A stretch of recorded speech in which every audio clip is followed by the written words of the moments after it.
Welcome back to Joygasm, a video game and movie podcast. I'm Russ. He, of course, is Steve. And we want to wish you all a happy Thanksgiving on this November 26th, 2021. We're going to be catching up with each other before going right into our topic of the day, which is the Hawkeye Disney Plus impressions, which you can fast forward to if you look at the timestamps located down in the detailed section below. Steve. Oh, psych. Before we get started, make sure I don't know. What should they do with the subscribe button, Steve? Should they shoot an arrow at that subscribe button? Maybe stab that notification bell that way? You will not miss a single episode of Joygasm, which drops once a week, every week. Continue. How are you, Steve? Fat and happy, Russ. Fat and happy. I wouldn't have it any other way. And happy. Wow.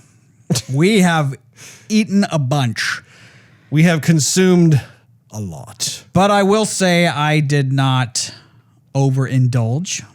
Oh. I divided my portions very well, I think. Partitioned them, did you now? I did not have to be carried home in a wheelbarrow.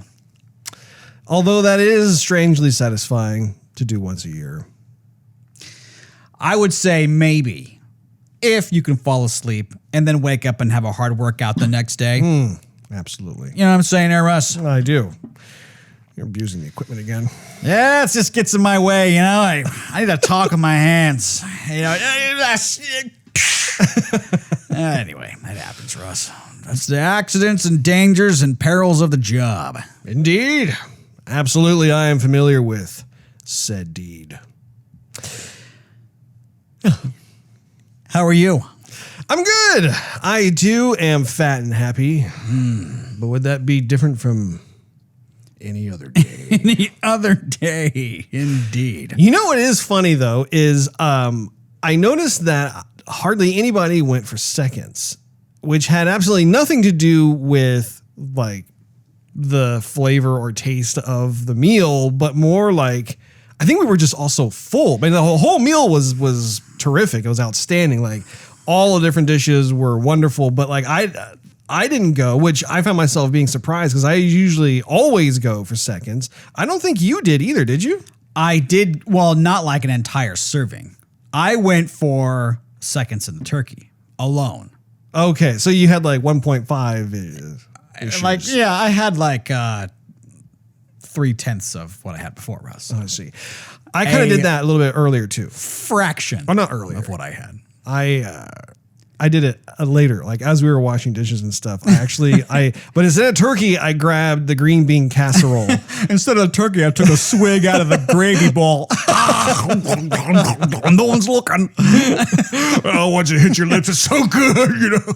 Oh, the giblets, I love it. Yeah, they bring out the gizzards. But no, I ended up, you know how much of a fan I am of the green bean casserole. And so I ended up just piling it, just slopping all that stuff on my plate and having it. So I too had kind of 1.5 Z's.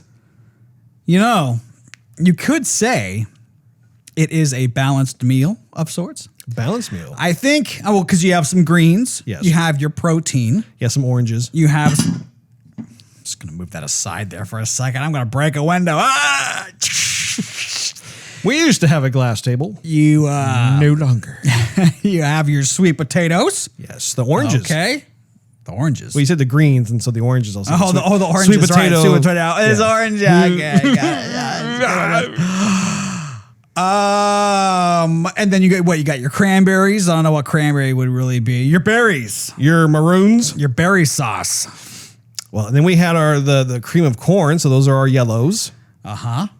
Okay. See, we're getting healthier. We are indeed. So what greens, yellows, reds, maroons. Yeah, that one too. And then of course the protein, which is the turkey. Which is, yeah. And depending on your I don't know, what your preference is, you can go with either light or dark meat.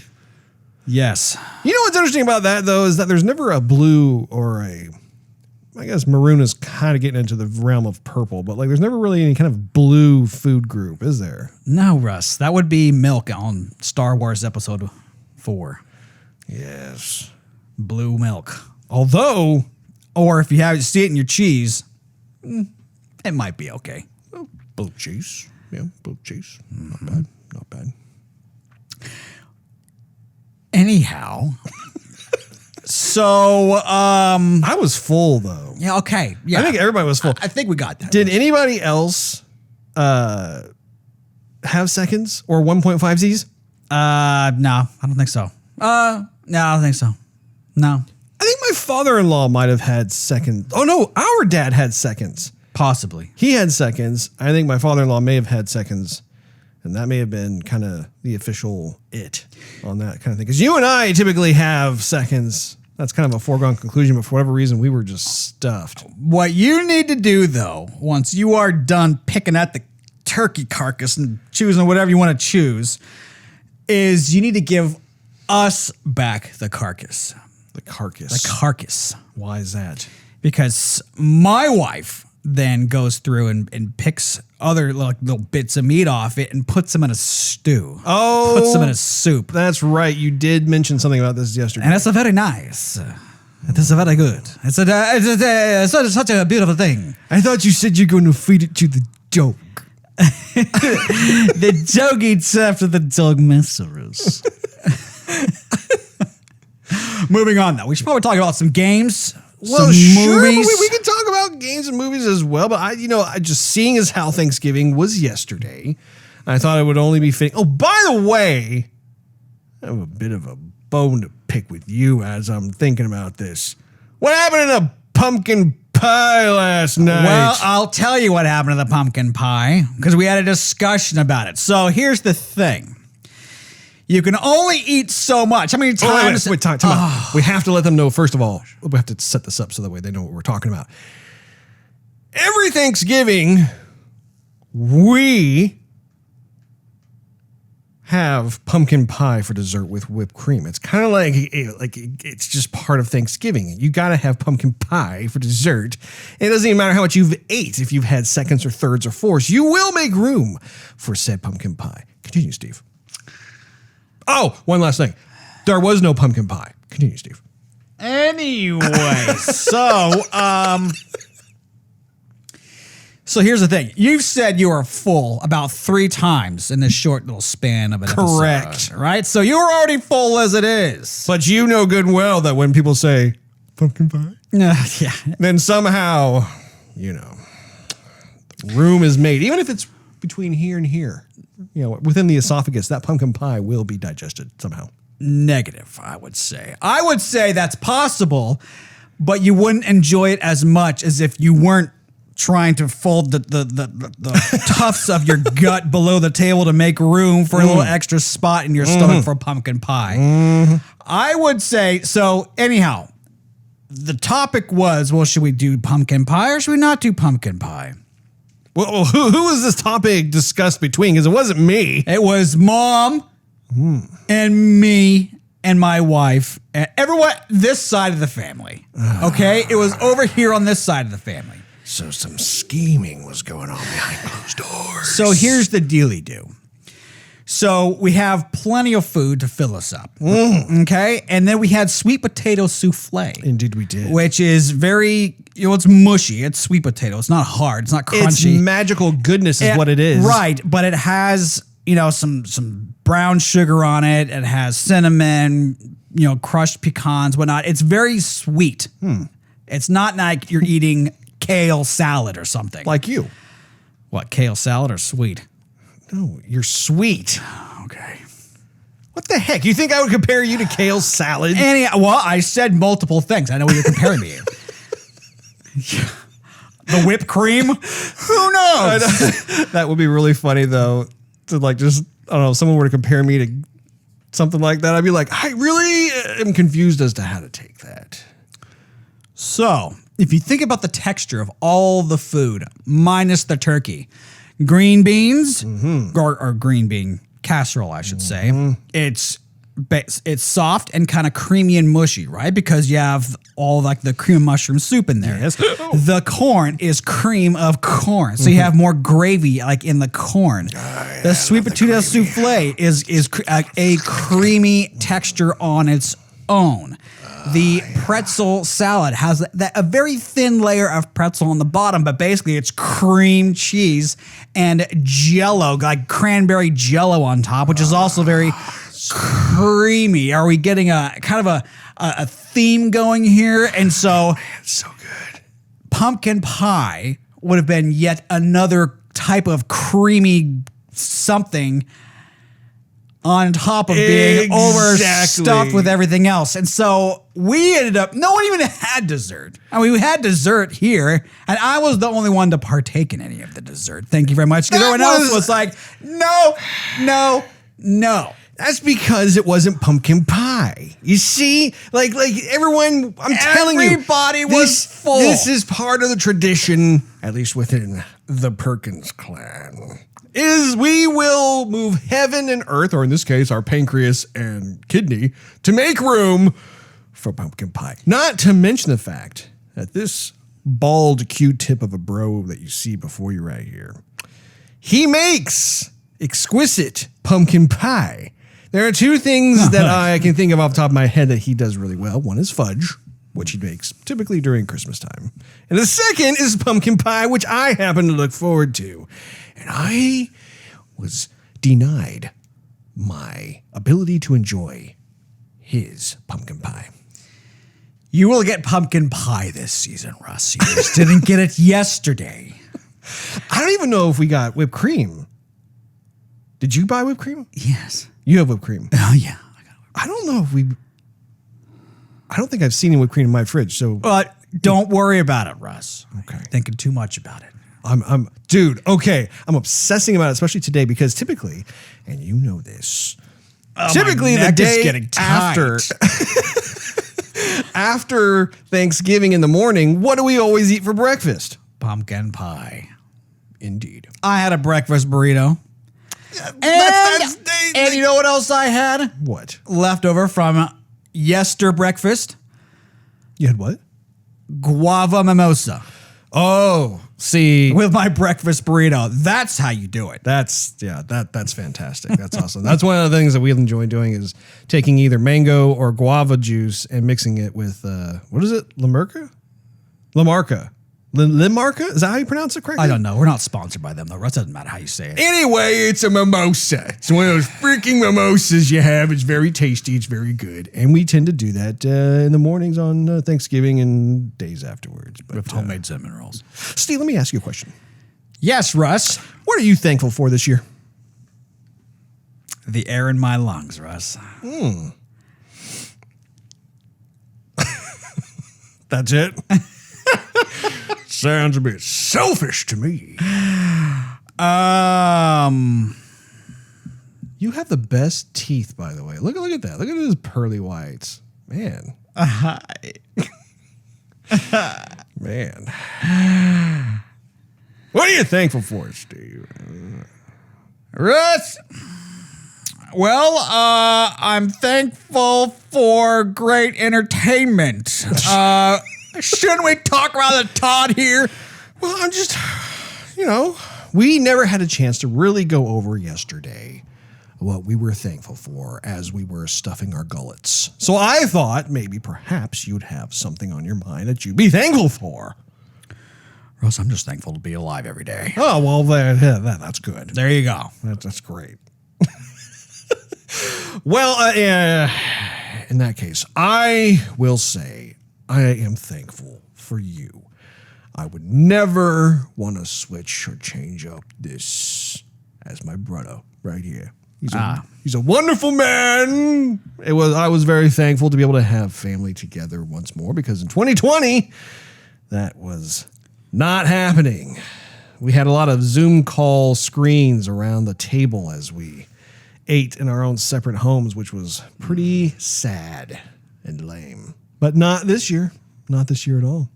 I'm thankful for the family, thankful for health. And I'm thankful for happiness, Steve. I'm happy. Real happy. Steve, what have you been up to in terms of games and movies, huh? Well, Russ, I will say we finished the first season of Dexter. Congratulations. Into the second season. Uh-huh. Actually, it's still going right now, the show.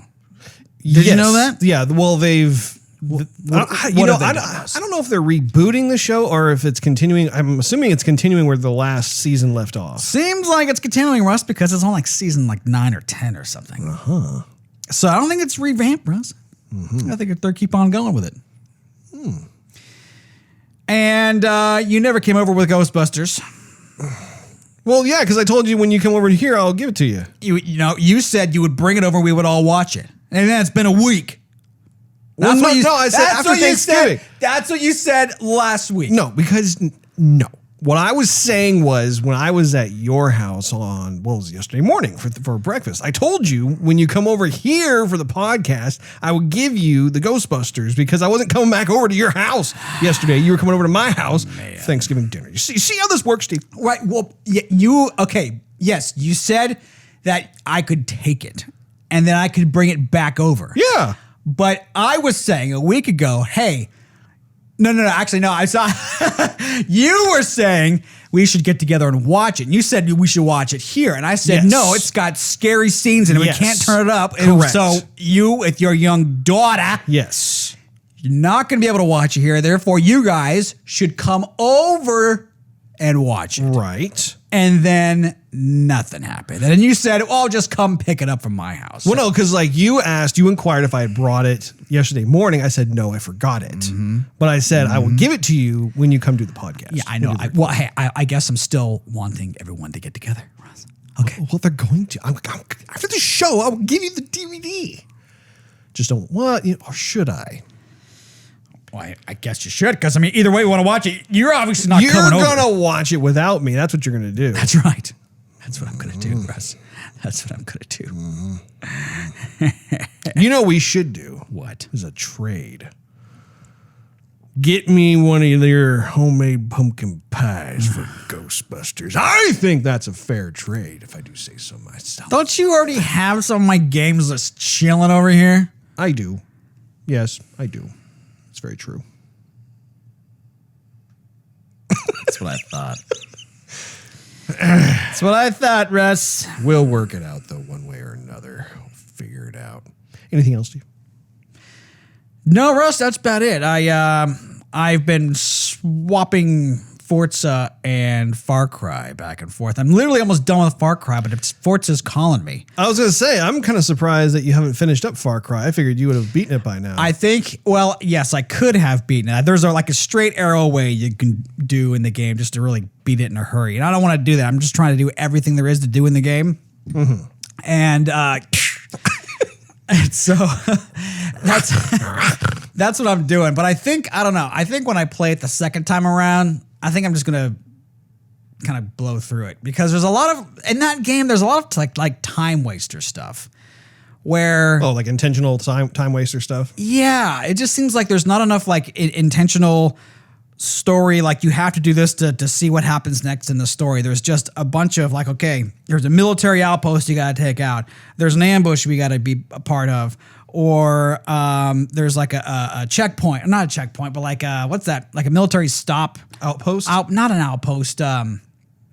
It's where like it's like an inspection site basically. Checkpoint, checkpoint or whatever. Sure, yeah. Maybe I had it right. So like you keep on doing all that stuff, and then but there's such a ton of it to do. It almost seems like why are we here again? It has an open world kind of vibe to it, so I imagine they probably intentionally put various things for you to kind of stumble upon and discover, right?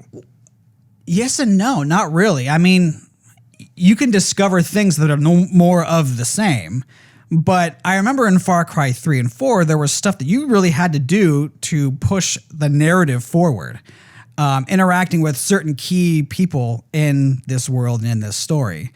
And in Far Cry 6, it's like, okay, if you have something important to say, you just call them on the cell phone, but you don't necessarily talk to them or get together with other folks to do a mission or something like that. So like a big bulk of the game is just like repetitive, military outpost, checkpoint, ambush, military outpush. It's kind of a rinse and repeat. Kind of rinse and repeat. So kind of sort of, yeah. And there's like a sprinkling of like, oh, hey, while you're there, can you go get, this key item and give it to so-and-so?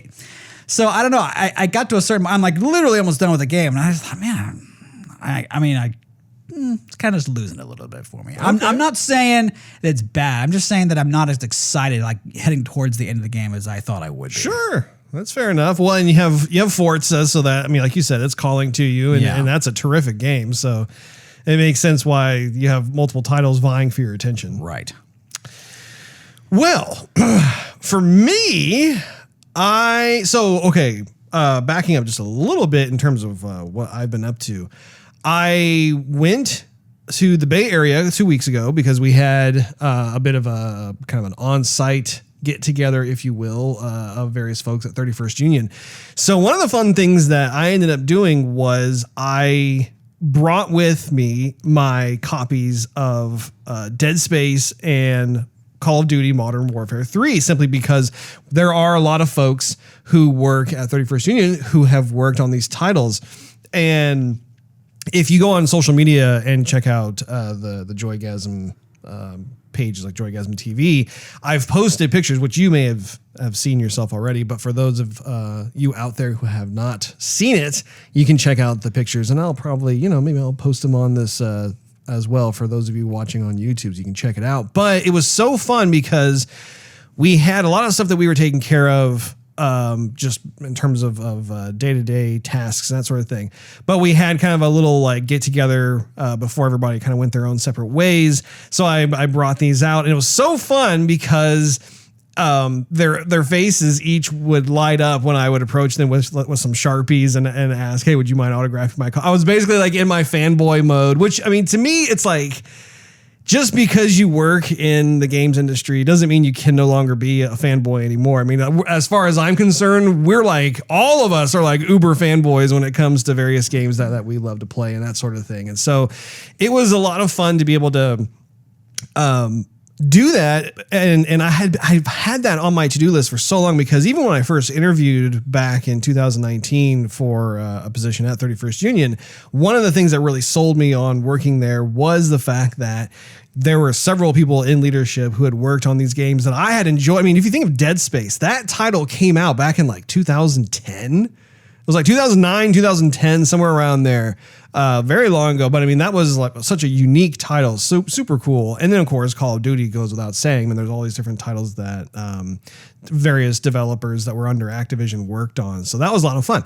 So I brought them in here for you to check out. So this one here is the Call of Duty Modern Warfare 3, which is so fun because as it stands, like the artwork itself is very recognizable, but then being able to see all the different autographs from the various folks who worked in code or design or art, whatever it may be, that is super fun. And then I have the other one here as well, which is Deadspace for Xbox. Both of these I got for Xbox 360. But once again, this is the kind of thing I was actually thinking about our discussion that we have had in the past and that we have off and on, which is physical copy versus digital download. This is actually a terrific example of why I still want to have physical copies, because if you happen to have the opportunity to have different developers be able to sign a game that you really enjoyed, you can do so. You can't really do that with a digital download. So food for thought on that. There you go. Another really big bonus for me was being able to say hi to Michael Chu in person. And for those of you out there who are fans of a lot of the various Blizzard titles, so Michael Chu was the lead writer on Overwatch, as well as where he worked on Warcraft, on some StarCraft. Basically, I think he's pretty much touched like almost every Blizzard title, with the exception of kind of the probably the initial few offerings that they had. And now he's the narrative director at 31st Union, which is awesome. It's fantastic. So I was able to actually say hello to him in person and be able to watch him do his thing, which is always a pleasure to watch. And just to see people in their element doing what they do best. It is so cool just to like, you just geek out and you watch them do their thing and you're just like, man, this is super cool. And it's not just Michael, but like everybody who I work with there who has various specialties and whatnot. It's one of those things where it's definitely a perk of the job, I guess you could definitely say. Another thing too is that it's my daughter's birthday. That was a lot of fun. One of the things that we did was we decided that we were going to surprise her. So we ended up putting something together, and by we, I mean my wife. But we surprised her with a trip to Disney World, which is going to be our very first time as a family going. I have not been to a Disney park since like 2003. It's been a long time. But she ended up doing this awesome thing where my wife ended up constructing out of just like, I don't know. She went to like Hobby Lobby or something and grabbed like a bunch of cardboard and everything. I don't even know how she does these things. But essentially she made, I don't know if you've been on like Instagram or social media or something like that, where like they show an advertisement for a present where you open it and all the stuff like flings out and the walls kind of collapse down. She made one of those from scratch. So, and not only that, but she made this gift that was like the size of my, well, now 7-year-old. And so she was able to pull off the top, and she had constructed like all these like really fun balloons to come out, and it was attached to some basket filled with a bunch of Disney goodies. And she even had Minnie Mouse, like it was somehow connected to our wireless speakers, actually give our daughter a personalized message saying how she can't wait for Vivian to come and visit and everything else. And so it was a lot of fun. It was great to be able to catch all that on video. And of course, my daughter got pretty misty-eyed. She was trying to hold it in and stuff, but it was definitely a very like endearing moment to see that. And so we're going to be doing that. It's kind of a combo, kind of a birthday, Christmas present kind of combo dealio. So that's what we're going to be right around the time of the old jingle bells coming into action on that. Okay. It was a lot of fun. And actually, her birthday, we're going to be celebrating that tomorrow. That's crazy. We'll have to put some more time into that.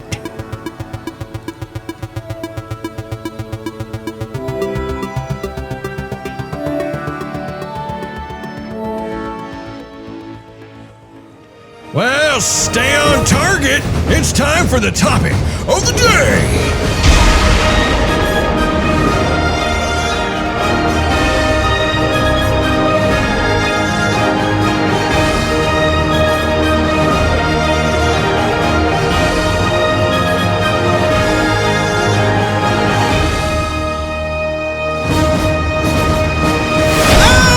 Topic of the day is the Hawkeye Disney Plus impressions. They have come out with the first 2 episodes of this anticipated show that stars Jeremy Renner and newcomer Kate Bishop, which is actually, well, what's her real name, Russ?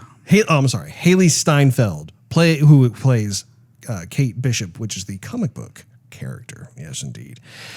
So this is kind of interesting for me. I have kind of my initial impressions for this is a bit of a mixed bag in the sense that, like, on the one hand, I'm really happy to see Jeremy Renner return. Like, he's always fun to watch as Hawkeye, whether it's in the films or now we have the Disney Plus show. And I really do enjoy seeing him like where he's at this point in time. And again, I'm trying to stay high level. Well, you know what? Let's do it this way. We're going to be getting into some spoiler territory. You've been warned. Anyway.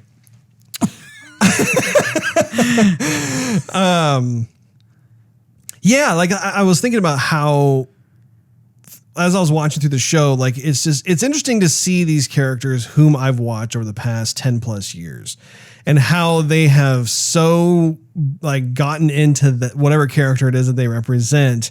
And so you see them again and it's just like, oh, we're back together again. And it's just a lot of fun to be able to see that. But at the same time, it is interesting to see how they're clearly introducing or wanting to introduce new blood to the Avengers team, how the Avengers team itself is beginning to change in terms of certain folks who have passed on, like Iron Man and Captain America, and then other people taking on the mantle and whatnot. And so to me, it was like one of those things where like it's just a lot of exposition up front. So there wasn't like a whole lot of action. Right. What say you, Steve?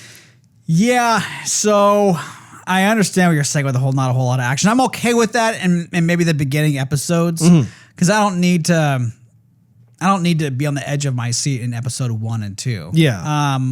But I do want to feel hooked and engaged.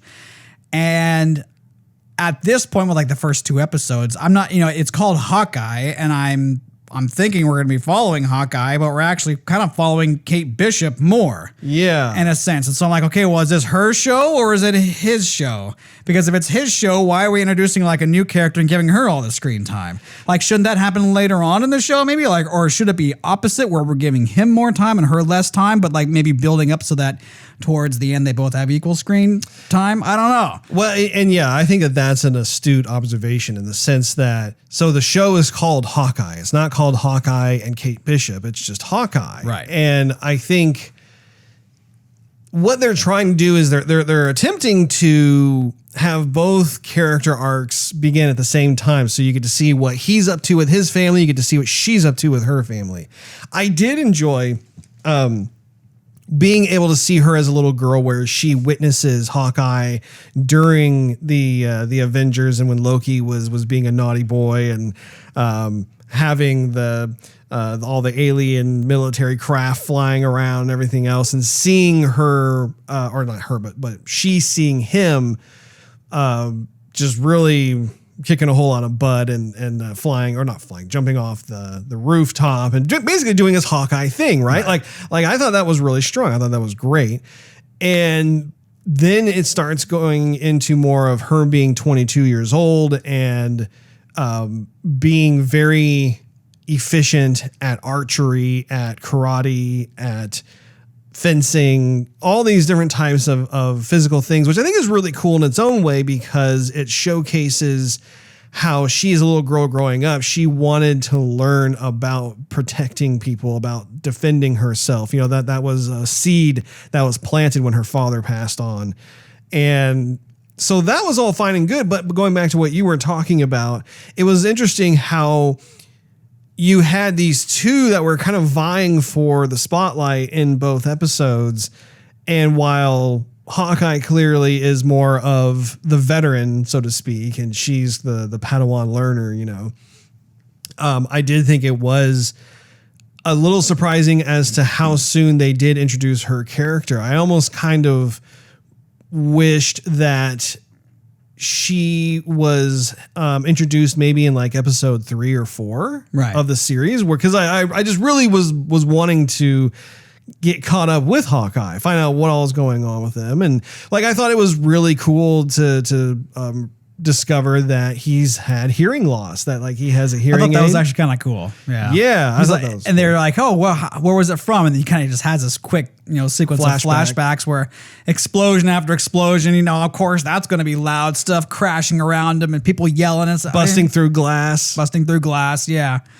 I can imagine that, having a little bit of hearing loss. Well, he has a lot of hearing loss. I thought it was interesting when they were at that play, which was just that was painful, wasn't it? Really painful. And he just, I don't know I didn't see him adjust his hearing aid. He turned it off. Did he? But did you see him like turn it off? I don't remember if I saw him or not. But that was the idea, because his daughter reminded him like, hey, did you turn your hearing out? But he just didn't want to hear it. And I'm like, man, if I could do that at some points in my life. Anyway, continue. Well, anyway, I think that there are certain moments through both episodes, like even the play that you were talking about, which was great. Like I do think that when you were watching that sequence of events, for me personally, it kind of, and this is a bit of a digression, but I felt like it was a good example of what happens when you have like a good idea, and it could be any kind of idea, but that original idea is pure, right? Like, whether it's like the Avengers who came and saved the world, or if it's anything else, like that is like the lightning in the bottle kind of moment or experience. And then you start having these like cheap knockoffs that like maybe are well intentioned or good intentioned or whatever, but like they just are very surface level or shallow, and you just, I don't know. Like I thought it kind of reminded me a bit of like in the first Captain America movie where Steve Rogers is dressed up like this Captain America going around trying to cheer up the troops. But then he realizes like kind of like what a jerk he's being because he's not on the front lines. He hasn't been in life or death situations. And all these troops are just really giving him the stink eye because he's coming across as tone deaf, right? Like he's coming across as someone who like is just patronizing and hasn't lived through what the people who he supposedly represents has gone through. Would you agree? Yeah.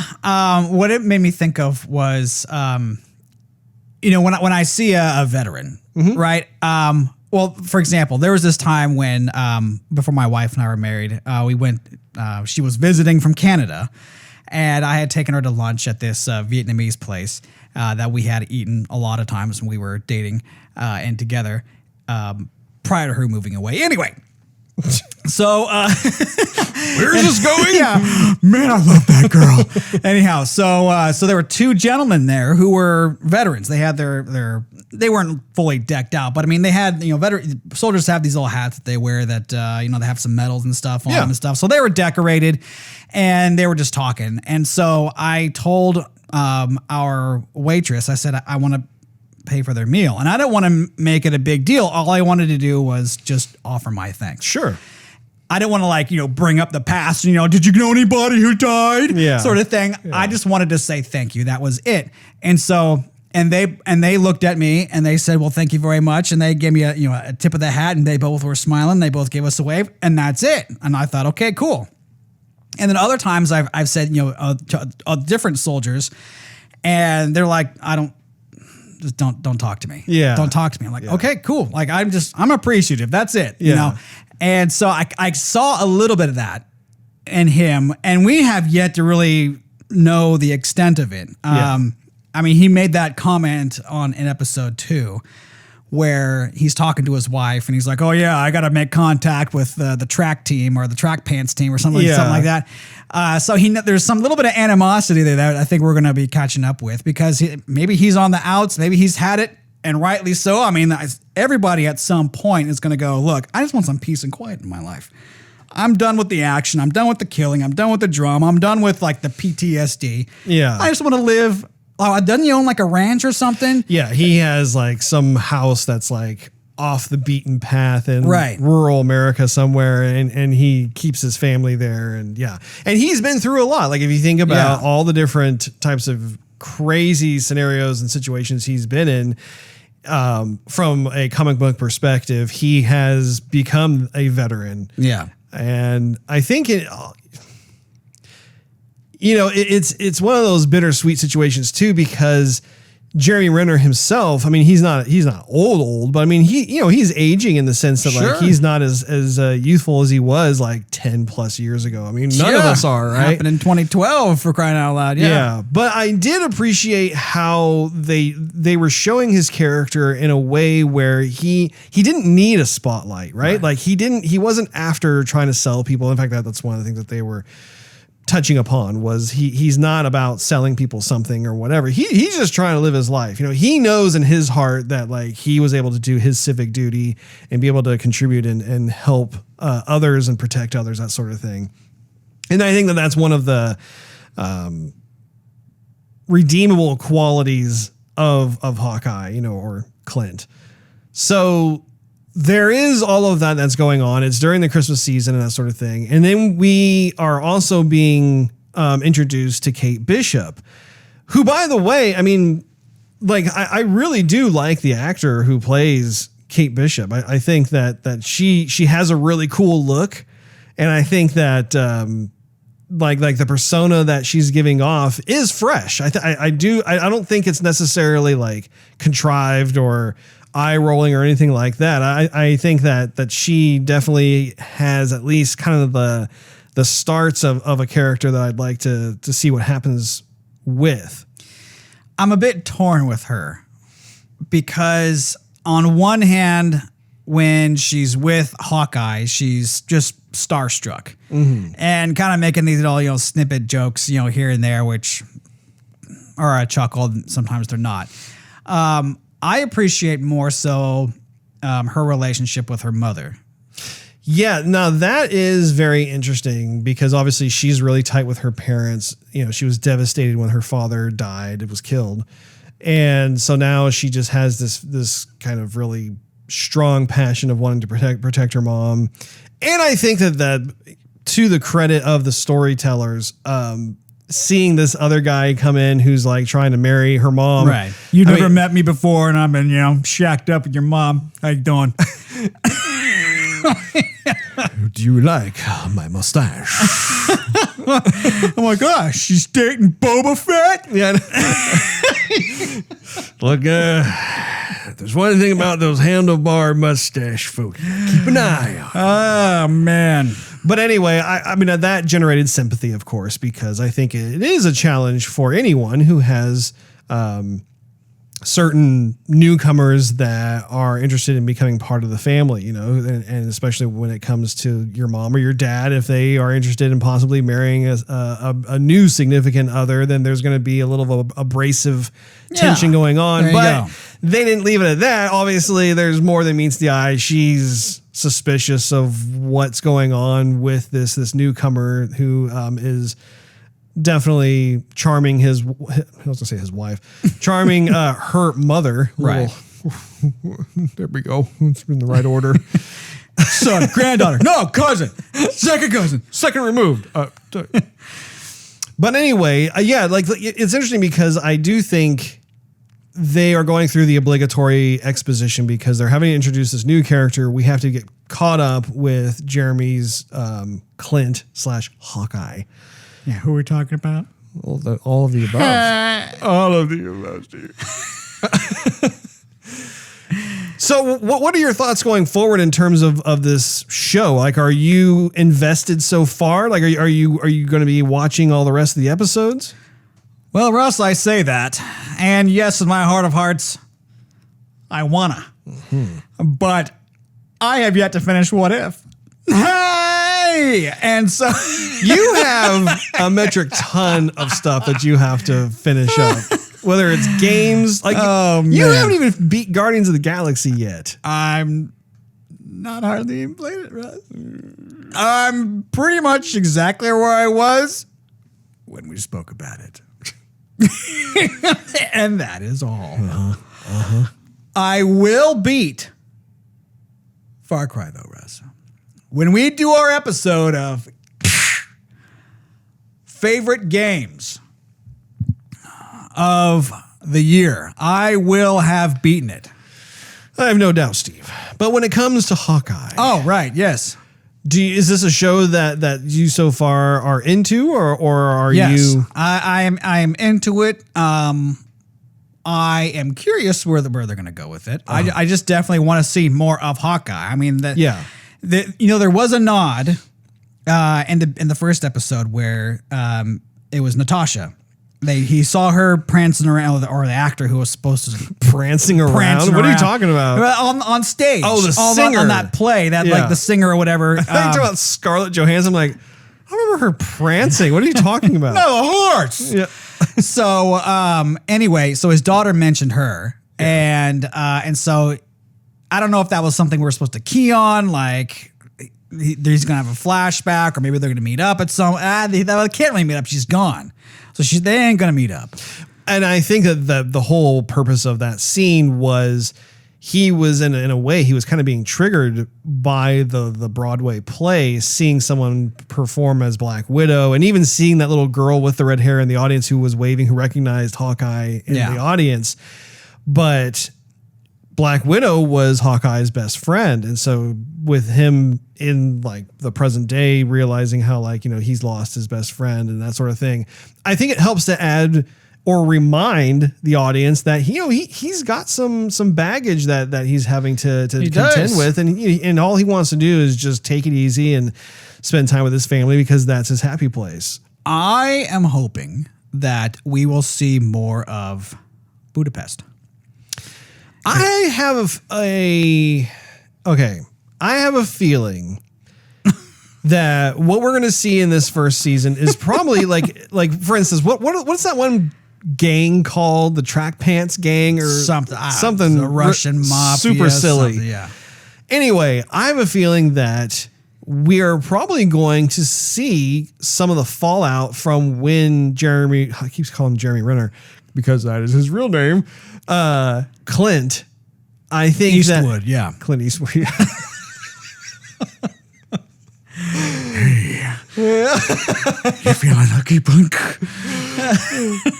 Neither am I, because I have a bow and arrow, not my magnum. You have to ask yourself one question. Did he shoot 5 arrows or 6? Are you feeling lucky, punk?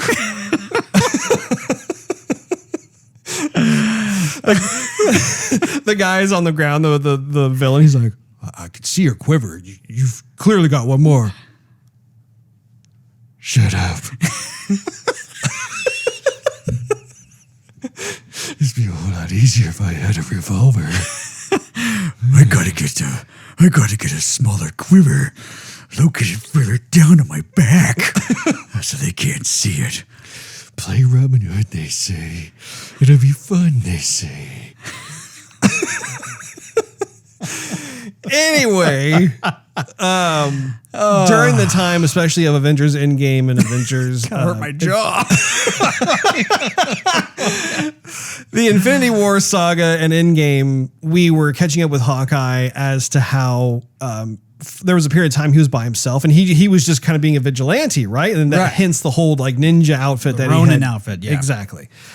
And so I have a feeling in this season, they will probably be like having fun looking into, okay, who are the gangs and the groups and all of the different naughty people, if you will, who he had dispatched justice and sometimes ruthless justice against. And I think that we're going to be seeing them attempting to have some bloody payback. And I think that that's going to probably help to bond both Kate Bishop and Hawkeye together more and more as they find their lives kind of intertwined more and more from a professional standpoint. So that's kind of my thing. I also wonder if we're going to be seeing some cameos from the likes of other folks who have been introduced to us during this Marvel Phase 4. Like, speaking of Scarlett Johansson and Black Widow, I mean, we saw the Black Widow movie. We saw her sister. Maybe that is a good point, Russ. You know, she's an assassin. She's an assassin. We have Hawkeye, who was, Black Widow's best friend. Mm-hmm. Not to mention, if I remember correctly from the end of Black Widow, the movie. I was just thinking about that. How, actually, I'm a little foggy on it. Like, I know that she was made known of, she was made to believe by that other woman who used to be Seinfeld's wife. Yeah. That like she was setting it up to make it look as though Hawkeye was the one who murdered her sister, right? Was that what it was? I'm a little hazy on that. I think you're right. We have to go back and watch. Somehow, some way, she basically like pointed the finger at Hawkeye being responsible for something that basically made her sister's mission in life to like track down Hawkeye. So I mean, I'm just spitballing, but maybe. Possibly, we might see her. Maybe she'll make a cameo or something. And especially because we have Kate Bishop in it too. I mean, I could totally see them like once again. They're weaving this very large Phase 4 with all these brand new characters, and so having their paths cross would make sense. But what do I know? I don't work at the MCU, so you don't. I don't. No, I do not. I work at 31st Union, Steve. There you go. Anyway, I'm looking forward to it. I think that the show itself will be an entertaining show. My hope is that they just don't make it too silly. Right. That makes sense. Do you know what I mean? I know exactly what you mean, Russ. I ask that all the time. Yeah. But again, these are not slapstick comics. These are action comics. There you go. Witty comedy, fine. Slapstick comedy, Three Stooges style, not so much. Oh, well, that's a little bit far-fetched, but you know what I mean. Don't make them silly. Exactly. And Hailey Steinfeld, who plays Kate Bishop, like I said earlier, I really like the job that she's done thus far with those 2 episodes. I'm buying into the fact that she is Kate Bishop, and we'll just have to see what else they have in store for us, I suppose. There you go. That wraps up this episode of Joygasm. Thank you so much for hanging out with us. If you enjoyed this episode, we invite you to check out patreon.com/Joygasm and consider becoming a monthly contributor. You'll gain exclusive perks and early access to the show. Not to mention, it financially helps us continue doing the show. Also, make sure you smash that subscribe button and poke that notification bell. That way you won't miss a single episode of Joygasm, which drops once a week every week. And while you're at it, just do a search on your favorite social media platform of choice. Just type in @Joygasm TV. We're on just about all of them. And last but not least, do a search for Joygasm TV on Twitch to see us stream our gaming adventures live every Wednesday night at 9:30 p.m. Central Time. We are going to be looking forward to hanging out with all of you next week.